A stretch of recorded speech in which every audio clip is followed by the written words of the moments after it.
గౌరవ ముఖ్యమంత్రి మీద కేటీఆర్ బీఆర్ఎస్ నాయకులు రాజీనామా చేయాలని అక్కడక్కడ ఫ్లెక్సీలు కట్టడం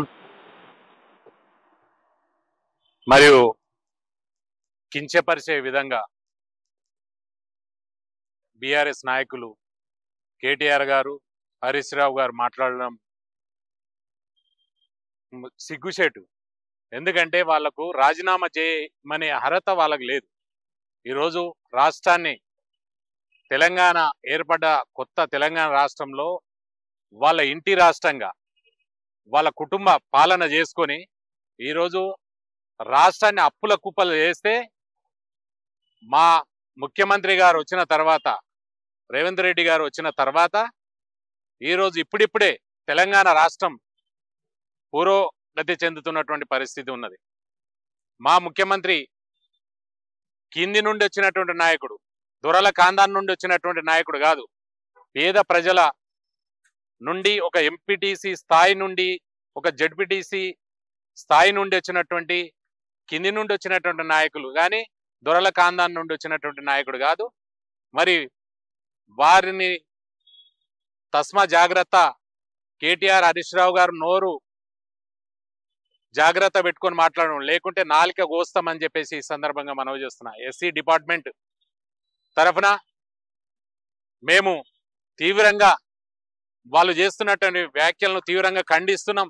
ఎవరు ఇక ముందు తెలంగాణ రాష్ట్రం ఏర్పడ్డ తర్వాత అధికారంలో కొనసాగింది ఎవరు, అవినీతి చేసింది ఎవరు, త్వరలోనే మీ యొక్క బండారం బయట పెట్టడం ఖాయం, మిమ్మల్ని జైలుకు పంపించడం కాలం నిర్ణయిస్తుంది అని చెప్పేసి ఈ సందర్భంగా ఏదో ప్రెస్టేషన్లో పిచ్చిలేసి మరి మా ముఖ్యమంత్రి గారి మీద మీది ఇంటి పాలనయా, మాది ప్రజాపాలన. మా ముఖ్యమంత్రి గారిది ప్రజాపాలన, పారదర్శకంగా ఉంటుంది, డెమోక్రటిక్గా ఉంటుంది. మా కాంగ్రెస్ పార్టీ అనేది ప్రజాస్వామ్యం ఉన్నటువంటి పార్టీ, పేదల పార్టీ, బడుగు బలహీన వర్గాల పార్టీ, దళితుల పక్షాన నిలిచేటటువంటి పార్టీ. మీలాక అవినీతి చేసి మరి సారా మద్యం కేసులో మీలాక జైల్లో పోయి తిహారీ జైల్లో 150 రోజులుగా జైల్లో మగ్గుతున్నారు. మీరు చేసినటువంటి పాపాలకు త్వరలోనే మీకు ఓపెన్ అయి ఉన్నాయి. త్వరలోనే చెర్లపల్లి, చెంచల్గూడ జైలు రెడీ ఉన్నది. పిచ్చి పిచ్చి మాట్లాడితే ఊకునే ప్రసక్తి లేదు. వాళ్ళు అక్కడక్కడ ఫ్లెక్సీలు కట్టి కాంగ్రెస్ పార్టీ మా ముఖ్యమంత్రి మీద చెడు ప్రకటనలు, తప్పుడు ప్రకటనలు చేస్తే న్యాయపరంగా కూడా ఎదుర్కోవడానికి సిద్ధం ఉన్నామని చెప్పేసి సిగ్గు లేదా? కేటీఆర్, నీవేడ ఉద్యమం చేసినావు? హరీష్ రావు, నీకు అగ్గిపేట దొరికింది, ఆ రోజు మమ్మల్ని అంతా రెచ్చగొట్టి కూర్చున్నావు కదా తెలంగాణ ఉద్యమంలో. మరి నీవెందుకు అంటుకోలే? నీ కులము మరి నీ సామాజిక వర్గం ఎందుకు చచ్చిపోలేరు? బడుగు బలహీన వర్గాలు, దళితులు ఈరోజు ఆత్మత్యాగాల మీద తెలంగాణ సాధించి మరి రాష్ట్రాన్ని అంతా దోసుకొని అప్పుల కుప్పగా చేస్తే ఈరోజు మేము ప్రభుత్వం వచ్చిన తర్వాత ఉద్యోగస్తులందరూ కూడా సంతోషంగా ఉన్నారు. మేము ఫస్ట్ నుండి 5 లోపు ఖచ్చితంగా జీతాలు ఇస్తున్నాం. ఈరోజు ఇప్పుడిప్పుడే తెలంగాణ రాష్ట్రం లోపల రెండో ప్రభుత్వం, రెండోసారి మా ముఖ్యమంత్రి అంటే ఫస్ట్ టర్మ్లో కేసీఆర్ అయిన తర్వాత ఈరోజు ప్రజా పాలనతోటి, ప్రజల యొక్క ఆదరాభిమానాలతోటి ఈరోజు కాంగ్రెస్ పార్టీ మా యొక్క డైనమిక్ లీడర్ ముఖ్యమంత్రి గారు అభివృద్ధి కార్యక్రమాలను చూసి ఓర్వలేక నిద్రపోతలే మీరు.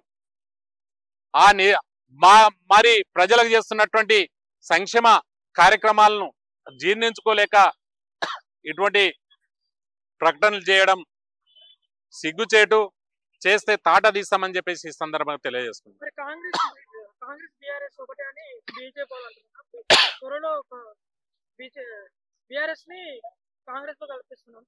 ఖచ్చితంగా ఇది అనివార్యమే. రాష్ట్ర ప్రజలందరూ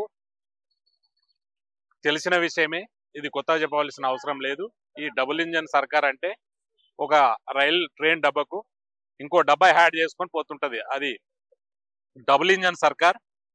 టీఆర్ఎస్ ను బీఆర్ఎస్ గా మార్చడమే బీజేపీలో విలీనం చేయడానికి ఈరోజు ఖచ్చితంగా వాళ్ళ యొక్క ఇద్దరు గత ఎలక్షన్లో చూసినాం, కలిసి పనిచేసిండ్రు.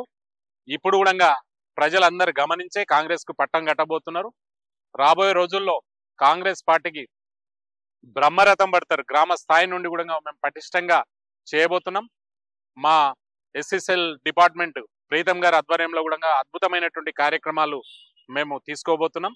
కాబట్టి మా ముఖ్యమంత్రి గారి ఆశీస్సులతోటి మేము ప్రతి విషయంలో కూడా ఒక సైనికుల్లాగా మేము ప్రభుత్వంలో ఉన్నామని చెప్పేసి నాయకులకు విరవైగం మేము, ఎందుకంటే ఒదిగి ఉంటాం. ఎదగాలనుకున్నప్పుడు ఒదిగి ఉండాలి. మాకు క్రమశిక్షణ పార్టీ కాంగ్రెస్ పార్టీలో ఉన్నాం కాబట్టి మేము ఏదైనా ఉంటే అంతర్గతంగా ఉంటే డెమోక్రటిక్గా చర్చించుకొని మేము ప్రజలకు సేవ చేస్తున్న ముందుకు సాగుతామని